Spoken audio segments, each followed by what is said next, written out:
So Blackmagic just pushed out their new update for their camera app version 3.2. And while this one's mostly focused on bug fixes, there are 3 new changes for iOS. The first one is iOS finally gets live streaming. You can now stream directly to YouTube, Twitch, or Vimeo right inside your Blackmagic Camera app.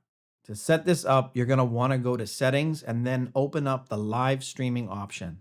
And then copy your stream key from either YouTube, Twitch, or Vimeo on a desktop and paste it into the app. And then choose your server, primary, secondary, or automatic. And finally pick your quality preset, either high, medium, or low, depending on your internet connection. When you go live, you'll see an on-air indicator and a data rate counter on the screen. One thing to note is that you can't set your title, description, or thumbnail inside the app. It just reuses whatever your previous stream had. So you will have to update that via the desktop when you go live in whichever platform you're on.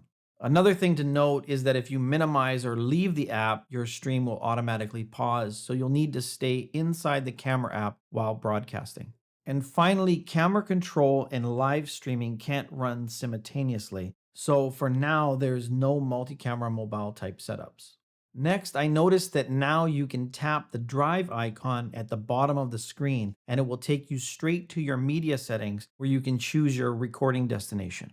Before, you had to dig through the main settings menu and find the media tab manually. Now it's just one tap away, making it much faster when switching between internal storage and external SSDs. I've also noticed the app now recognizes external drives almost instantly when you plug them in. You'll still need to select the drive manually the first time.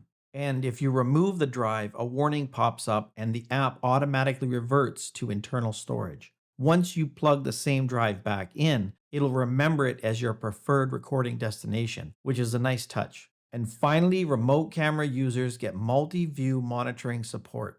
That means you can see multiple camera feeds at the same time.